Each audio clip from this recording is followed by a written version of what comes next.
Hello बच्चों, तो आओ प्रश्न को देखते हैं।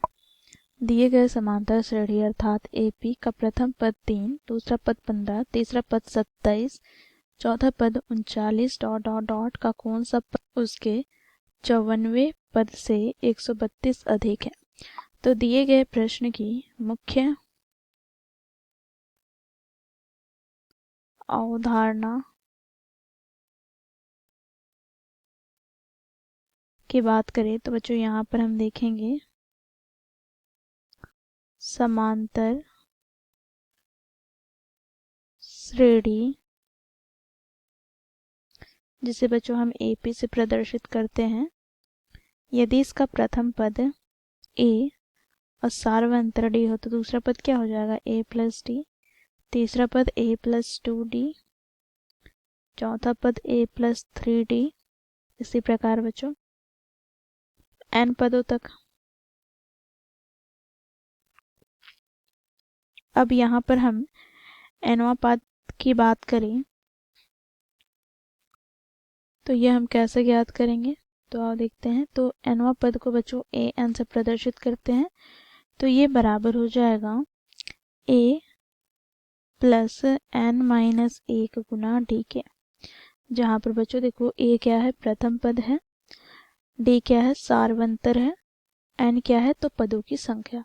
तो इस मुख्य उदाहरणों की सहायता से हम दिए गए प्रश्न को हल करेंगे। बच्चों देखो प्रश्न में हमें एपी दिया गया है, जिसे हम लिख लेते हैं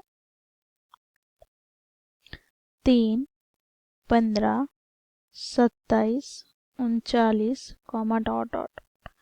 यहाँ पर हम ध्यान से देखें तो बच्चों प्रथम पद हमें अर्थात ए बराबर क्या दिया गया है, तो 3। बच्चों यहाँ पर हमें सार्वंतर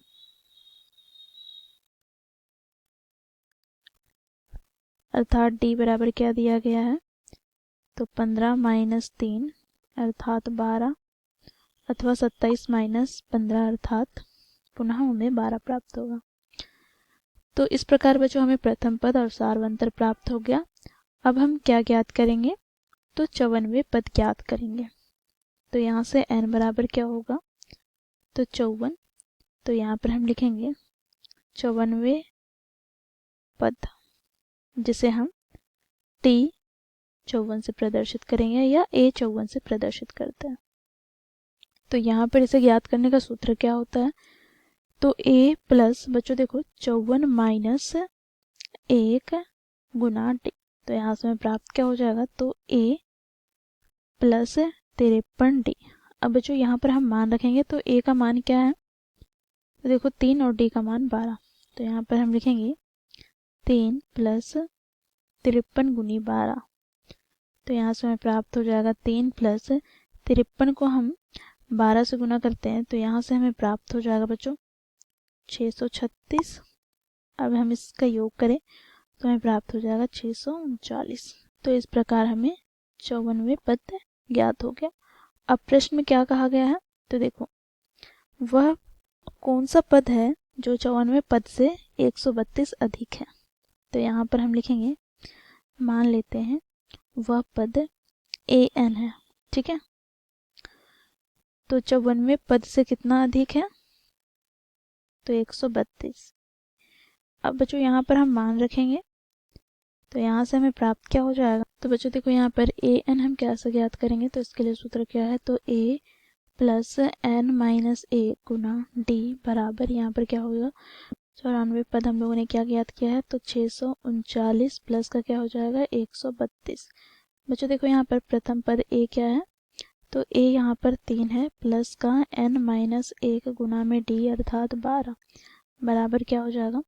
तो बच्चों यहाँ पर हम इसका योग करते हैं, तो 9 प्लस 2 11 का एक हाथ में 1, 3 प्लस 3 6 और 1 7, और यहाँ पर 6 प्लस 1 7, तो 771। तो यहाँ से हमें प्राप्त हो जाएगा बच्चों देखो 12n माइनस 12 प्लस 3 बराबर 771। तो यहाँ से हमें प्राप्त हो जाएगा 12n बराबर 771 प्लस का 9। तो यहाँ से हमें प्राप्त हो गया 12n बराबर 780। अब बच्चों देखो यहाँ पर n बराबर क्या हो जाएगा, तो यहाँ से 780 बटे में 12, तो 12 से हम 780 को विभाजित करते हैं तो यहाँ से हमें 65 प्राप्त हो जाएगा, अर्थात यहाँ से हमें n का मान क्या प्राप्त हो गया, 65। तो यहाँ पर हम क्या कह सकते हैं, देखो जो पद 94 पद से 132 होगा वह कौन सा पद है, तो देखो यहाँ पर 65वें पद, तो हमारा उत्तर क्या हो जाएगा, 65वें पद। तो इस प्रकार बच्चों हम लोगों ने मुख्य अवधारणा की सहायता से दिए गए प्रश्न को हल किया। आशा करती हूँ आप लोगों को यह प्रश्न समझ में आया होगा। धन्यवाद।